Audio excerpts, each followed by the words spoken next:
Worldwide, more than 800 million people are starving, 10 times as many as Germany's population. Despite a global increase in food production, that number continues to increase, even though everyone could be satisfied with fair distribution. The international agribusiness never tires of insisting on their solutions in the fight against hunger. In developing countries like here in Kenya in particular, they aim to abolish traditional agriculture and laws protecting it, preferably in the same goal. What kind of products are they trying to push into the market though? Are their approaches actually the better ones? What alternatives are there in a world where population growth and climate change lead to ever greater conflicts about sparse resources and land?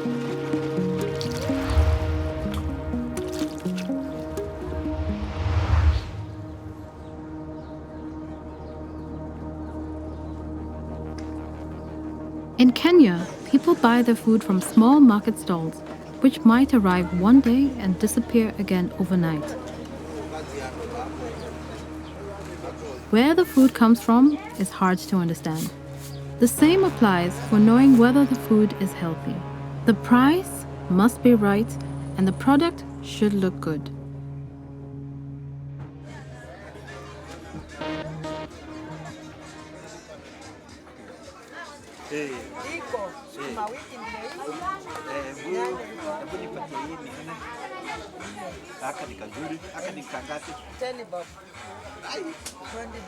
Kenyan expert Daniel Maingi of the Kenyan Food Alliance is suspicious.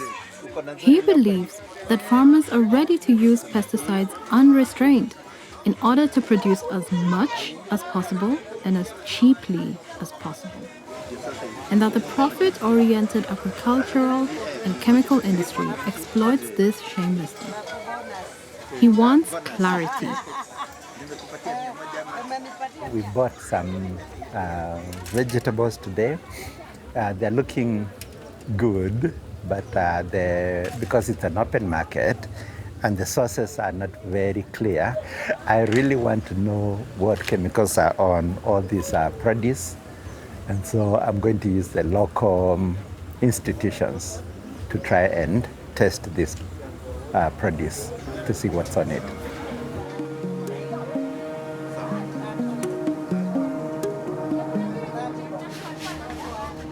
In Kenya, around 70% of the population live as small-scale farmers who manage an average land area of less than 1 acre.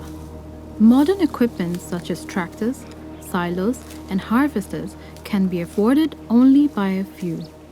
They are often helpless in the face of the forces of nature, with which their fields dry up, flood, or are destroyed by pests. With the backing of the government, the industry is trying to bring these small-scale farmers into chemical agriculture and convince them of the benefits of modern seeds, modern crop protection, and fertilizers.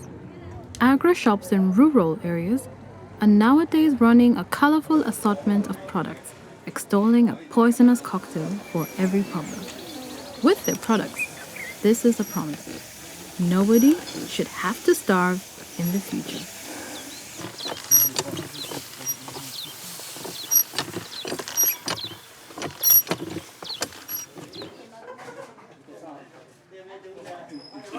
What we know is that the population is growing. Africa is expected to grow by almost to double what we have, the current population. Even Kenya, for example, in the next few years, we will be looking at a population of 70 million. So what can we do such that at 2050, we'll have enough food?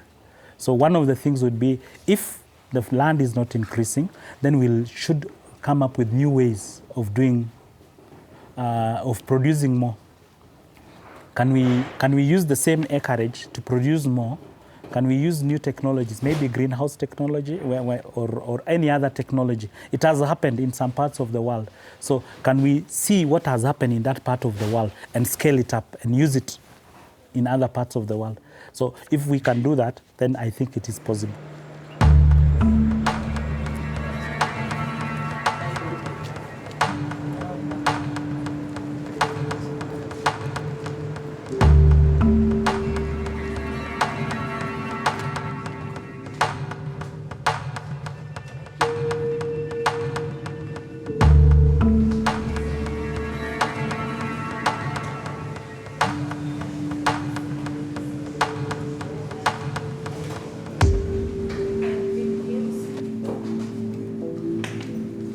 Good morning. We have some samples that we bought from the market, so we want to ask that the Department of Public Health helps us check them, and whether they may have any harm to our health. Okay, let me see what. As a Food Alliance Network of Kenya, we said, let's begin to look at this from an evidence-based approach. Let's approach the Department of Public Health, Pharmacology, Toxicology to help us test, and we hope maybe we'll be able to go back now to the consumers and the farmers and create awareness. The issue of food safety in Kenya is beginning to become important. We've had issues of consumers and farmers, small-scale farmers, who are badly affected. They have various forms of cancers. They have a lot of allergies that are developing, that are cropping up. And that effect has actually skyrocketed. The threat is real. These chemicals have been associated with so many adverse effects which the public may not be aware. So keep it up, and we will promise to collaborate with you. What is this business that we are doing, allowing so much chemicals to be sprayed on our vegetables, our fruits, our tomatoes, everything? And what exactly is the effect that is happening, that we are pushing onto the people and onto the environment? How dangerous are the pesticides that are sold in Kenya? Zilka Bolmore is an environmental scientist and has been living in Nairobi for several years. She took a closer look at the registered products within Kenya and came across shocking results. She has found around 700 agricultural pesticides that are imported from around the world. Over a quarter would be illegal in Europe because of their active ingredients. The 173 products from Bayer, Syngenta, and BASF are no exception. Every third pesticide from Europe would be banned there. Zilka is worried about the fact that those companies deliberately enter markets where there are no protection programs. Es gibt keine Monitoring-Programme für Flüsse, für Böden, für Bienen, für Insekten, so wie es Langzeitmonitoring-Programme, so wie es die in Europa gibt. Das heißt, wir wissen gar nicht, ob wir vor einem Umweltproblem stehen oder nicht, weil wenig Daten aufgenommen werden und gerade auch im Wasserbereich wenig Daten aufgenommen werden, wenige Pestizidanalysen durchgeführt werden, es gibt wenig Labore, die Analysen sind zu teuer und es gibt kein Bewusstsein dafür, weder von der Regierung noch von der Bevölkerung. Pesticides from many different countries banned in the EU are piled up on the shelves of village agricultural shelter shops. It's about Bayer products like Ultracol, Buster, or Milras. It concerns BASF products such as Cadre or Syngenta products such as Primagram. Primagram has an active ingredient in it called atrazine, which has been banned in Germany since 1991 and in Switzerland since 2007. It's not just a single product, an exception or a mistake. One could guess a deliberate strategy, at least from the outside. A strategy to make some profit out of old and dangerous products as long as they're still approved in the developing country. Ein US-Gericht hat die Bayer-Tochter Monsanto zu Schmerzensgeld verurteilt, weil ihr glyphosathaltiges Unkrautvernichtungsmittel Roundup Krebs verursacht haben soll. Bayer shares plunged earlier by the most in 15 years. Investors weighing the potential costs of a protracted legal battle after newly acquired Monsanto was hit with $289 million in damages. The case was filed back in 2016 when Mr. Johnson alleged that Monsanto's weed killers caused him non-Hodgkin's lymphoma. Now, a judge expedited the case due to the severity of his illness, and Johnson has only a few months to live. In the USA, Johnson is one of thousands of people suffering from cancer who have worked with a pesticide called glyphosate. In Europe, there is a constant dispute over a ban. Little of this can be felt in Kenya. Glyphosate is an absolute bestseller. The active ingredient is contained in 68 products, including, among others, in the product roundup from Bayer and Touchdown from Syngenta. Industry-related studies indicate that with proper protection, there is no danger despite concerns that have been voiced about the risks involved. The product references themselves do not indicate any risk of cancer either, and glyphosate is only classified as slightly dangerous, characterized by a green label. Joseph has participated in an intensive training offered by the ministry. Since then, he is an educated sprayer. He often gets assigned by other villagers to bring the glyphosate herbicide for weed killing to the field. Previously, the weeds were plucked out manually.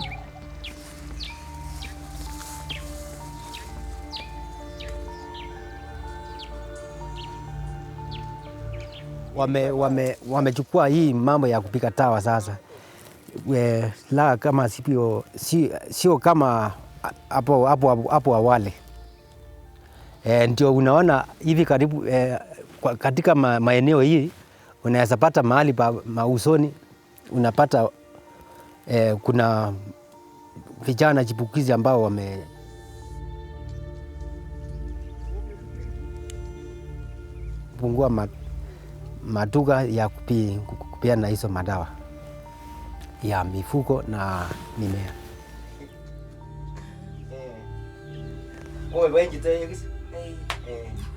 Not only does the sprayer expose himself to the toxic dangers of the products, the entire farmer's family is affected too. Especially in smallholder regions, the cultivated fields are right next to the family houses.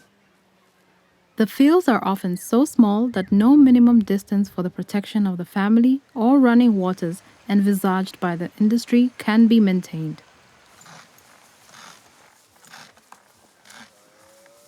The risk for pregnant women is particularly high when they live in regions where insecticides are used.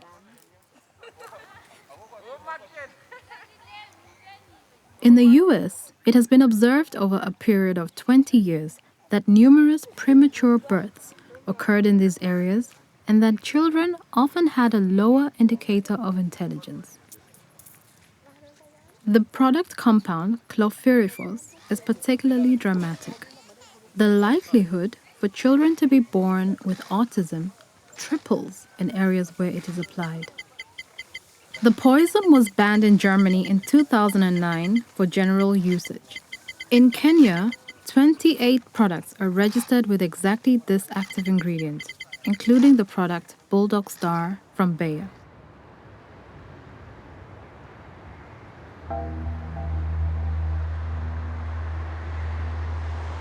Many pesticides are developed, manufactured, and are undergoing their first approval within Europe. Due to confidentiality clauses in copyright, the documents that need to be submitted for the evaluation of products remain classified. Critical politicians like Maria Heubuck can only speculate about why some products are not being withdrawn from the market and how dangerous they really are. Der große Knackpunkt bei den Zulassungen von Wirkstoffen ist bei uns die Transparenz. Es ist nicht transparent, welche Studien herangezogen werden. Es ist nicht transparent die Studie selber. Also unabhängige Wissenschaftler können es nicht überprüfen. Es ist im Grunde genommen ein Mauscheln zwischen den Konzernen und unseren Behörden. Also ich muss es fast schon so nennen. Wenn unsere deutsche Bundesanstalt für Risikobewertung für eine Zulassung, jetzt nehme ich das Beispiel Glyphosat, weil es einfach jetzt überall präsent ist, für eine Zulassung Copy-Paste macht von den Studien des Herstellers, in dem Fall Monsanto. Und dann, ich meine, das ist ja immer noch einigermaßen legitim, wenn ich die Quelle habe. Und dann noch die Quelle schwärzt, also die Quelle rausnimmt, dass es so aussieht, als wäre das jetzt eine Erkenntnis von der BfR, dann ist es schlicht und einfach unwissenschaftlich. Und das darf nicht passieren.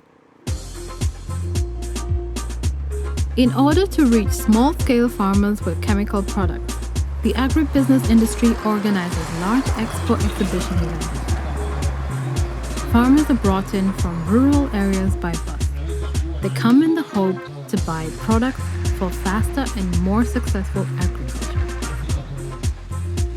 I came here so that I can acquire a little more knowledge, so that I can produce more, and or else I develop where I'm weaker in my family, in my farm, so that I can produce more, and I get more knowledge from other farmers who are better than me.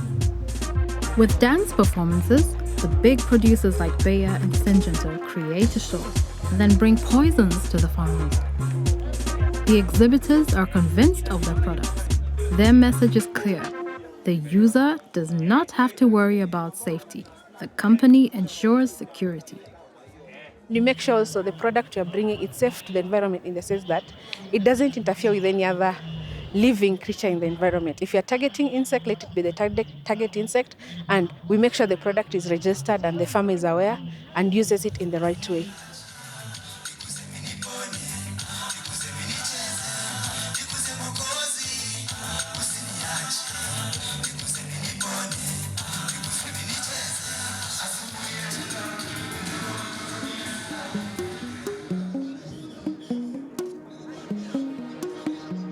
Daniel from the Kenya Food Alliance has also found his way to the exhibition to get an idea of what products the corporations are promoting.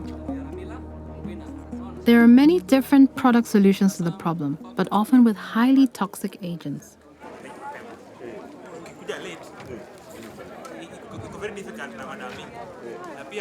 So when you see those chemical companies competing for the attention of the farmers, it's very interesting because one has one solution, another one has multiple solutions for that same problem. Unfortunately, what you're not seeing is farmers who are talking about alternative methods. It's all about selling solutions for the same problem. So far, the companies generate less than 6% of their global pesticide sales in African agriculture. This means there are huge profit opportunities on the continent. And it looks good for them. In Kenya alone, the import of pesticides has quadrupled in the last 15 years. And for sure, Bayer promises to bring the best and most modern products to the market. Innovation is very key for us right now as Bayer, as a company, bringing in something new that can offer solution to the farmer.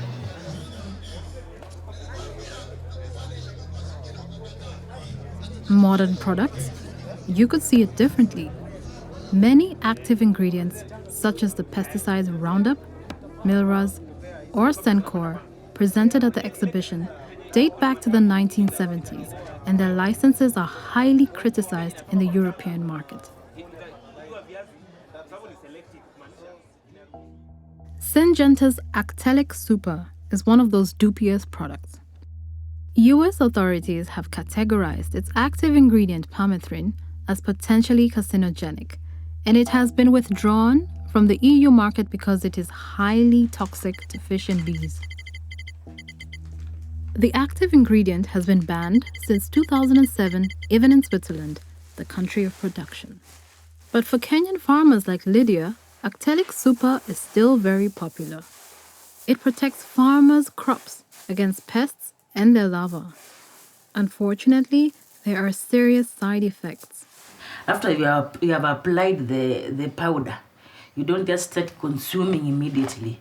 You have to wait for about 2 months or even more before you start consuming, so that that powder, the strength don't affect you so much. But if you just use immediately, you have some side effects on your body or in the stomach.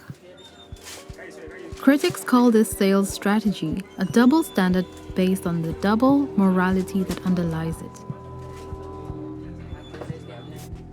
While the dangers of cancer, damage to aquatic organisms, or bees are too great for Europe's own market, European law allows these poisons to be sold to other countries outside the EU. And the corporations are happy to use it. Upon request, Bayer states that EU bans are not relevant for exports to Kenya as they target OECD countries. Bayer only sells products registered in an OECD country. Translated, this means that the weakest standard of any of these 36 countries is evident in exports to Kenya.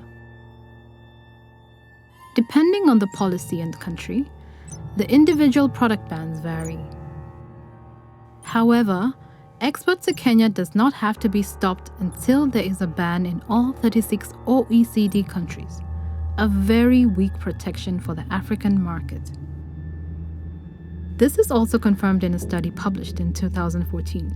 The number of active substances withdrawn from the market in the OECD member states varies greatly, and they did not find one that is simultaneously banned in all countries.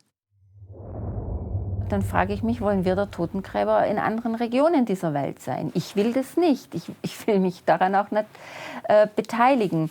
Also es sind Doppelstandards.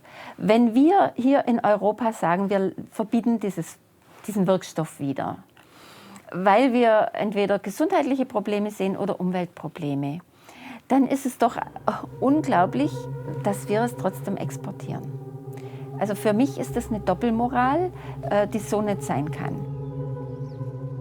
Such a double standard can be found in the active ingredient group of neonicotinoids. The European ban is based on concern for pollinators such as butterflies and bees. In Germany alone, scientists have observed an alarming decline of 75% of all flying insects. A big threat for food security. Without pollinators, new plants and crops cannot germinate and grow. Kenya still has wild bees, impressive swarms that settle here and there. The director of the Bee Institute of the Ministry of Agriculture and Livestock, Grace Asiko, knows the importance of small, sensitive organisms for food security. Reliable statements about the bee populations are difficult as an area-wide observation program on the existing number of insects does not exist in Kenya. When I was growing up, I used to be more often stung by the bee than now, because I would go around a tree playing, not knowing that there's a colony inside. When I put my hand in a depression, definitely there were bees almost everywhere. This time round, I see as if kids play so much, and I don't see them saying they're stung. So which means definitely the space for bees is limited. The importance of small insects is undisputed. For Grace, it is a matter of the heart to persuade small farmers to place beehives on their land. She wants to take away the fear of the bees, create new habitat for the insects, and last but not least, fight for food security in the regions. You know, you have to make the puffs gentle so that the bees don't get irritated.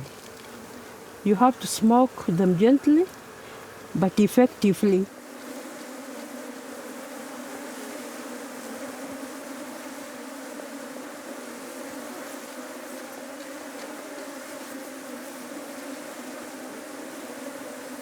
Bees are very sensitive to the environment. As we are also told, they are indicators of the environment. If they are there, we are happy that the environment is relatively clean. And I can see there's a bit of honey.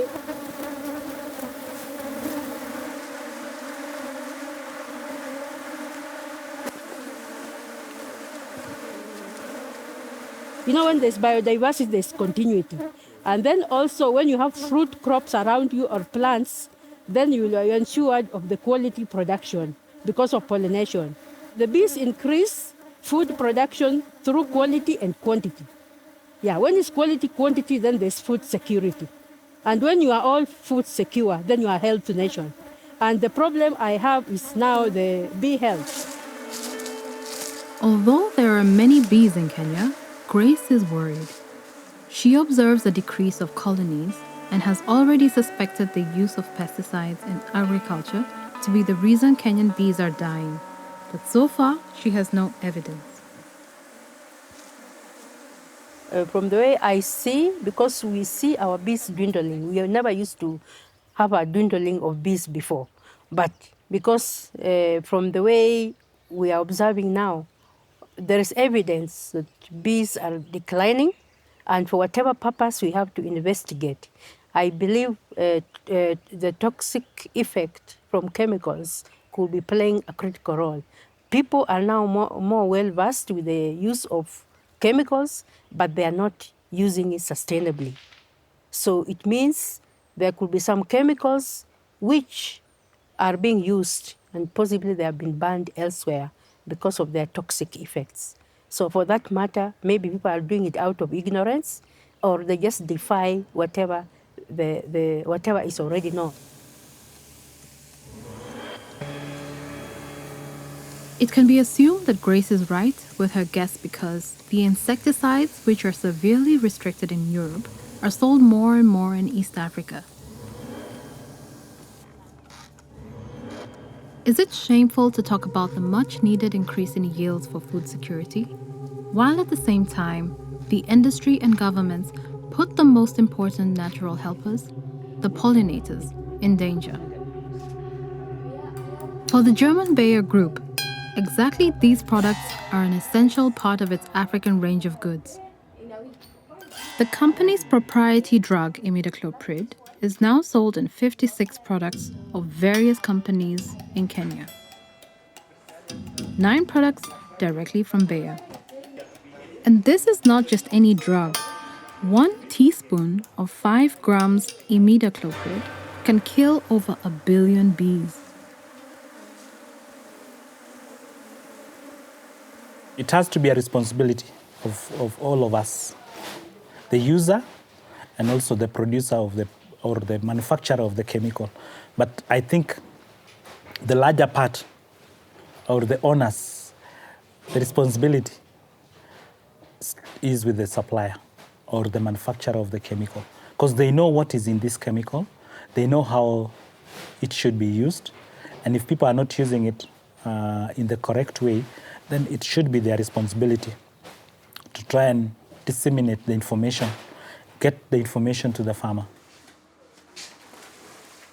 The growth of agriculture is a priority for the Kenyan government. The government puts great emphasis on the promotion of modern hybrid seeds. These are seeds that have been changed by crossing different seed varieties to produce optimal results. The industry promises that the new varieties will be much more resistant to pests and that the yield of the maize crop will be up to 8 times higher. A big disadvantage. Farmers can no longer self-propagate the seeds and must buy them anew every year. The medical staff who were directly involved in the operation were suspended. Daniel Maingi from the Kenyan Food Alliance leaves Nairobi for a project visit to farmers. After an extremely dry season, the rainy season finally started. 3 weeks too late, but all the more intense.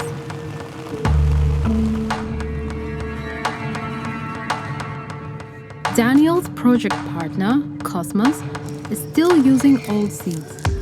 Daniel wants to see how he copes with the difficult weather changes and if he will have something to reap. Hii imetoa mahindi. Iko na mahindi.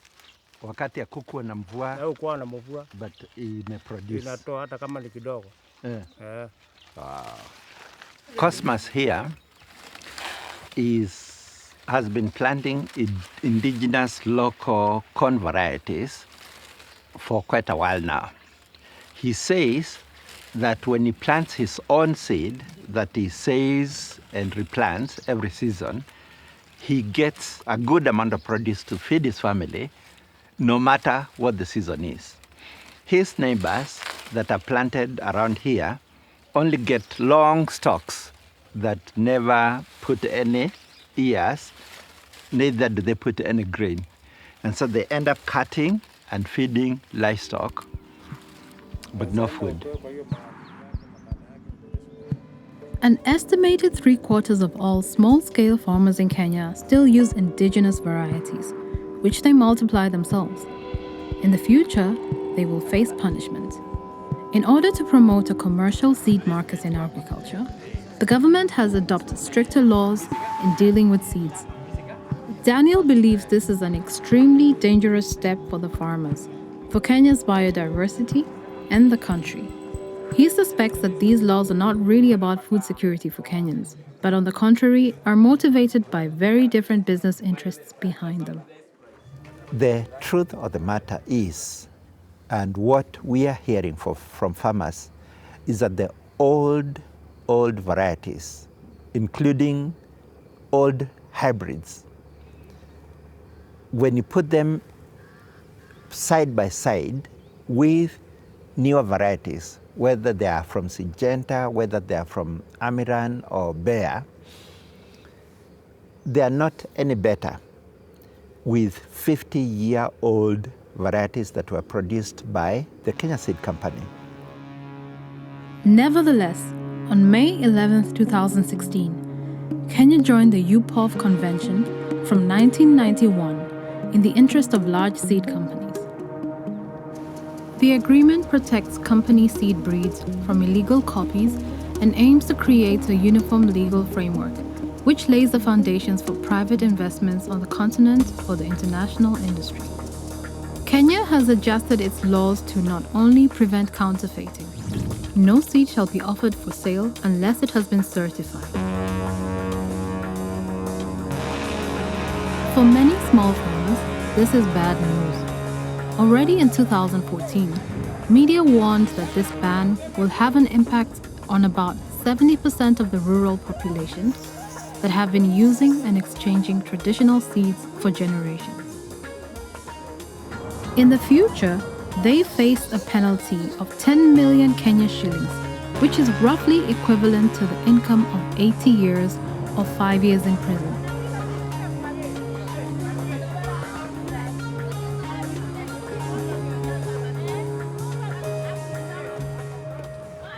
If we allow laws and policies to come in that are giving more space to corporations and to businesses to continue damaging the environment for farming, to continue criminalizing farmers for practicing their culture of farming, we are going to end up being food insecure. And that will not help anybody, but just the corporations.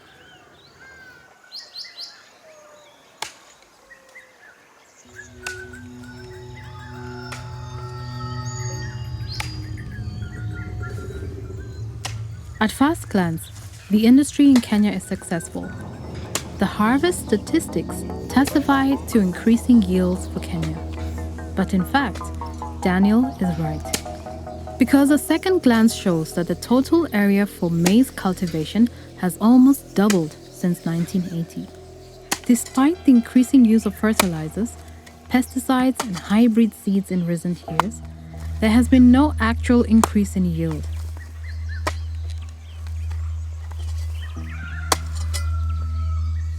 A development that is particularly dramatic for food security.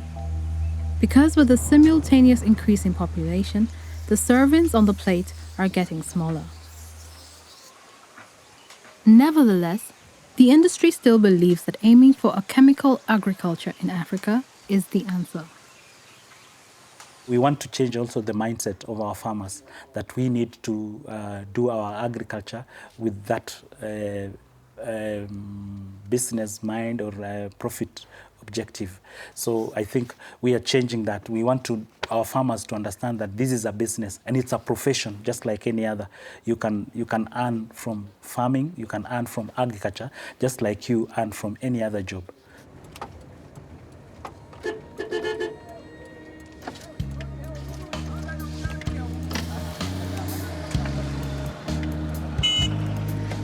Also, Gerrit Gerdes works with the aim to enable small farmers to live from their work and generate enough income on the fields.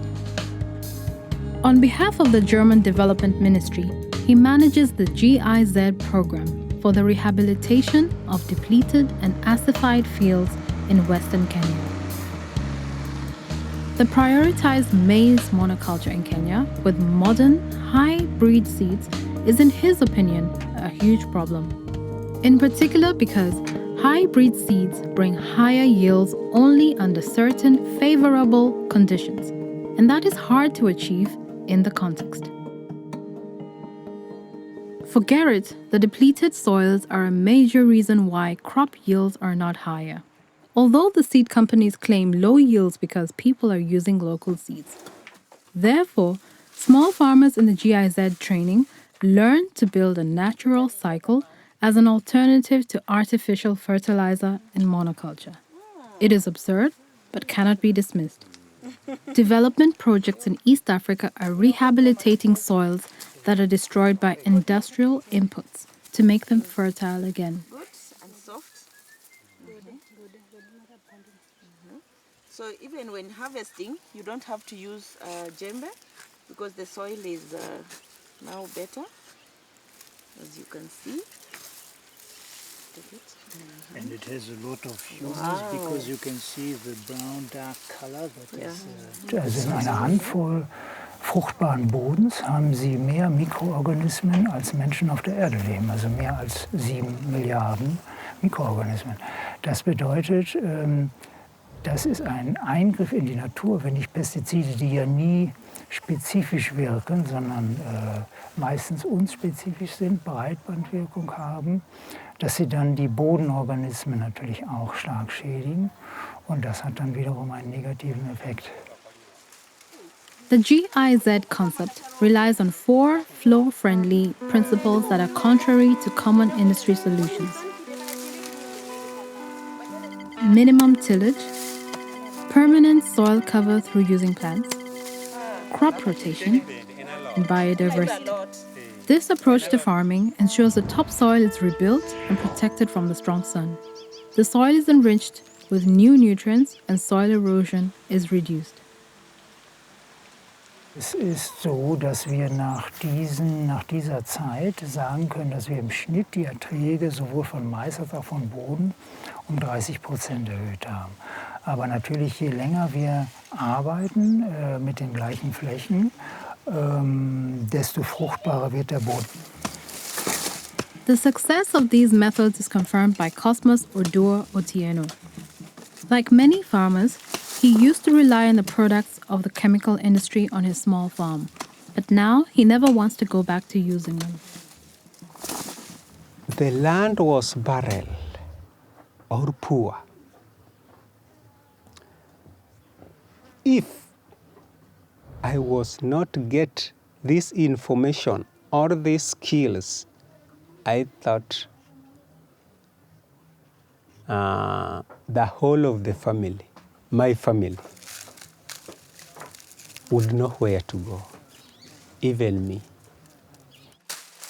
And could you explain to us how the pesticides, what the pesticides did to your soil? So the soil was very compacted, very, very poor. When the rains came, it washed even the topsoil because of these chemicals. Pests must be combated on all farms, not just Cosmos. In the GIZ program, he was taught the push and pull method for natural pest control developed in Kenya. He now cultivates crops as mixed cultures and places the medicinal plant Desmodium in between the rows of crop, which is a native plant to Africa. It exudes an active ingredient that eliminates vermin and insects. At the same time, it inhibits the germination of the harmful root parasite striga. Around the field, he is planting a belt of elephant grass, which attracts insects and into which they lay their eggs. However, the larvae cannot survive in the grass. While the grain feeds the people, elephant grass is used as an animal feed. The animal manure is processed as compost. A perfect nutrient cycle is created on the land, and customers can farm without the purchase of expensive and dangerous chemical products. So within your farm, you are recycling all the nutrients. All the nutrients. Cattle is fed with Yes, organic, with organic and the fodder you and have on your farm. yes, When you feed them, and the manure is also used Back to the for farm. Back to making the farm. compost, and Yes. then it's back to the field. So yes. that you have the So complete- it is a cycling. Yes. Recycling, eh? Yeah. Before getting the knowledge and put the knowledge in practical, the farm was very poor. But after getting the knowledge, the farm getting richer, and it will be richer. And I'm expected for the coming generation to get their land, if it is virgin as the God created. Arable farmland is the basis of our diet. Using our land in the wrong way or using it too much can have fatal consequences. And to take countermeasures is expensive and at a certain point, almost impossible. Every year, over 6 million hectares of land are destroyed by overuse, erosion, and also by the dynamics of climate change, with extreme droughts and heavy rainfall. This underlines the importance of having policies and practices that protect our arable land.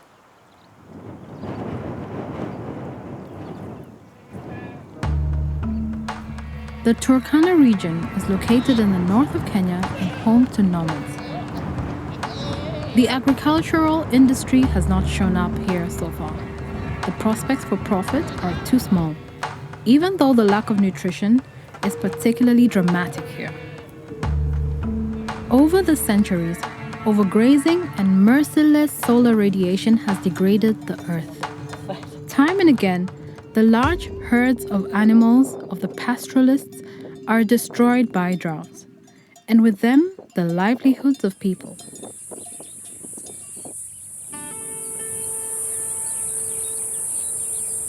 A small group of enthusiasts is trying to make the desert fertile without chemical products.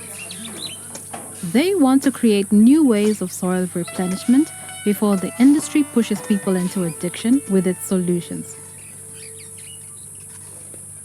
In spite of being themselves repeatedly plagued by doubts and challenges appearing gigantic.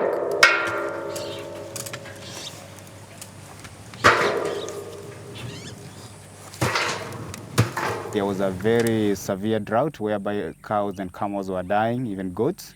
As we were driving along, we could see guys barricading the roads with the carcass of goats and cows, at least to get aid from the oil company or from the Red Cross. And that one moved my heart, and I was like, are we really going to make it here?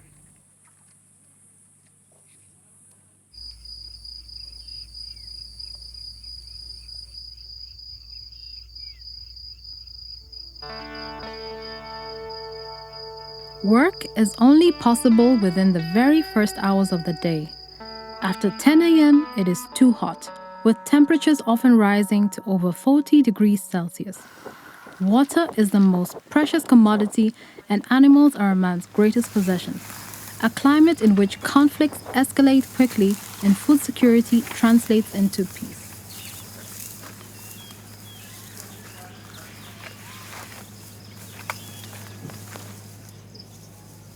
Turkana has an average of 100 to 250 mils of rain a year, which that's why it's classed as arid, semi-arid. It's very harsh conditions and therefore big food security issue here. People are, for long times, like for big parts of the year, are struggling to feed themselves, feed their family, and even feed their livestock. So there is a lot of relief, food aid, different NGOs doing different stuff here, trying to get them out of that, but it's more of a hands-off handover policy or handouts. So I think the idea of this side as well is we're trying to train community to empower themselves through knowledge and skills. So when they do end up taking over, they'll be able to run it without us being here. What's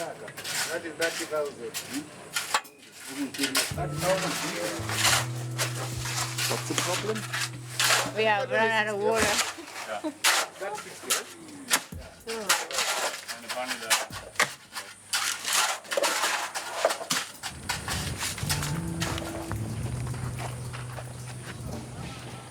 Nice.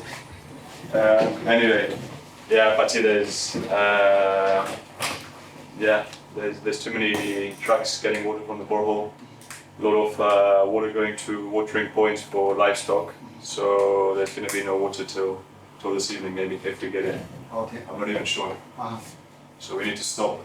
Whatever we're doing. I mean, you've seen the tank. It's pretty much empty. The reservoir is empty. Top tank is empty. Okay. So basically, if we carry on with the cement, we'll get nothing this evening for the garden. Okay. So it's kind of, we're in a pretty dramatic situation, to be fair. There's not much else we can do. If we don't get water today, tomorrow will be a bit of a problem. Obviously, the constant care of the garden, the systems need attention. We can definitely go a few days without showering. That's not a problem. But it's generally the whole site itself that suffers, not only us. There's the camels. So you can see there's all the camels are drinking. So I think that's where the water is being sent to right now. Let's see where he is, huh?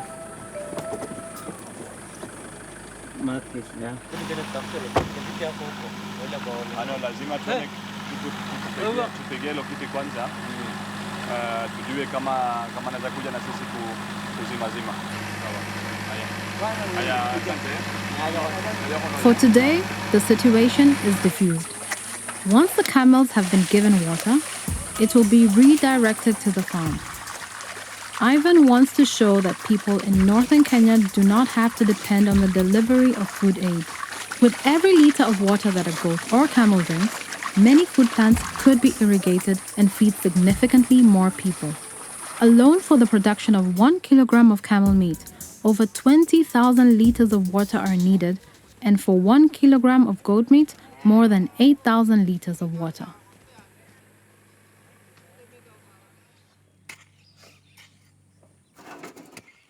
The original soil here is pretty much dead.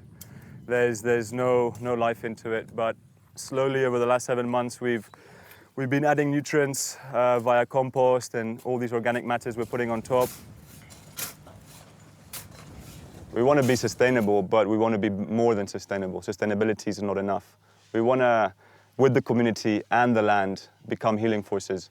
We want to go further than sustainability.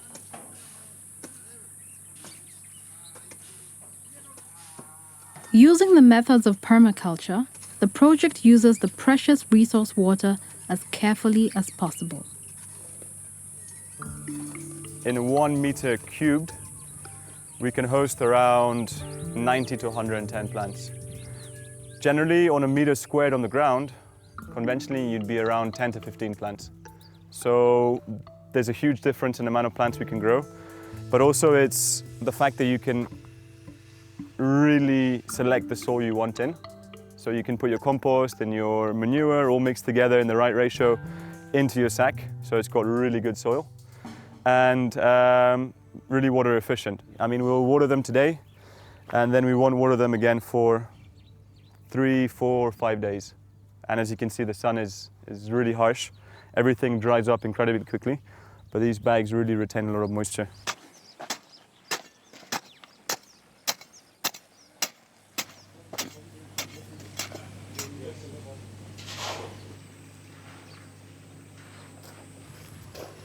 The group is not only interested in helping pastoralists up north. For them, it is also a laboratory for finding answers to future crises. anticipating that if climate change effects continue, large parts of Africa will look like Turkana.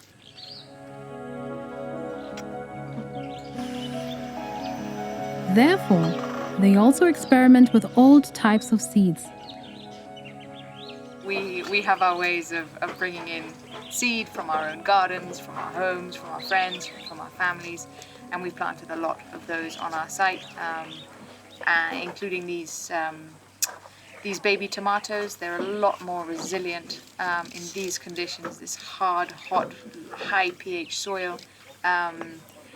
Then we have tried commercial hybrid F1 variety tomatoes, and they didn't do anything. They didn't produce. I think we got one fruit, and then it got some disease and infection, and it was so weak. And I've seen that in so many other projects, in so many other areas, different soils. It's just that resilience, that genetic compatibility with slightly, or with climates that aren't in a greenhouse, cooled or heated, and then looked after like a princess, and added with chemicals and fertilizers. They just, without that, they don't produce. They don't survive.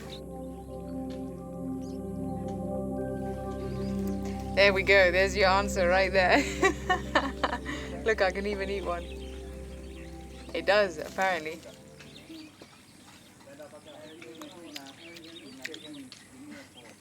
Yeah, it works. It works. So I want to clean it. Yeah, the seed. Over the last 7 months, we've had over 20 indigenous birds come back. There's butterflies, there's bees, there's insects. There's the bad ones, the good ones. The balance is coming back, so we're bringing back biodiversity. We have an opportunity to be global players as opposed to this kind of subservient country that's so backwards and hopeless and needs so much help. Like, man, we've got this window of opportunity to come up on top and prove to the rest of the world that we are in charge of our own future for our own people, and this is how we're going to do it. And it's reliant on so much on these traditional values and beliefs and food systems and connection to the earth. We haven't lost it yet. So why let that go to welcome, the development model that is largely failed everywhere else?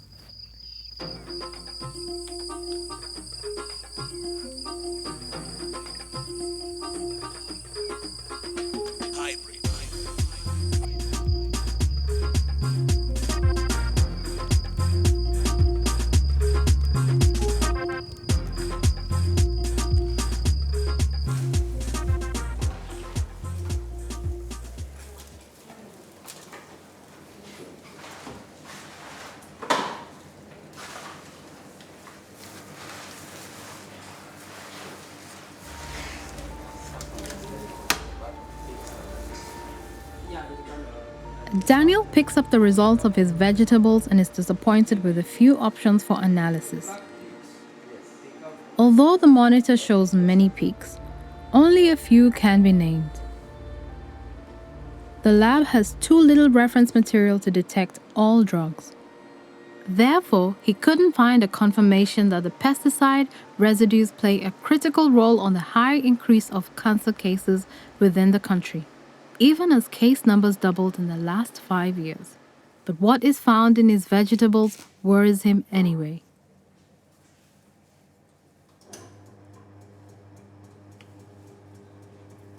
So when we analyzed, some compounds could not be detected, but at least we managed to identify one, alpha BHC, which is shown in the chromatogram. It belongs to the organochlorine group. Organochlorine? Yeah, okay. The organochlorine is where we have the famous DDT. Wow. DDT has been banned from agricultural use in Kenya since 1986. Nevertheless, studies conducted on Lake Victoria show high levels of the active substance in water and soil 30 years later on. This shows, on one hand, that late effects of pesticides can still occur decades later. And on the other hand, it indicates how long products persevere before they disappear from the global market after being banned. It's particularly unsafe in countries like Kenya when corporations ignore recognized threats to the environment, animals, and people, and, greedy of gaining financial profits, turn to countries where there are fewer consumer and environmental protections in place than there are in Europe.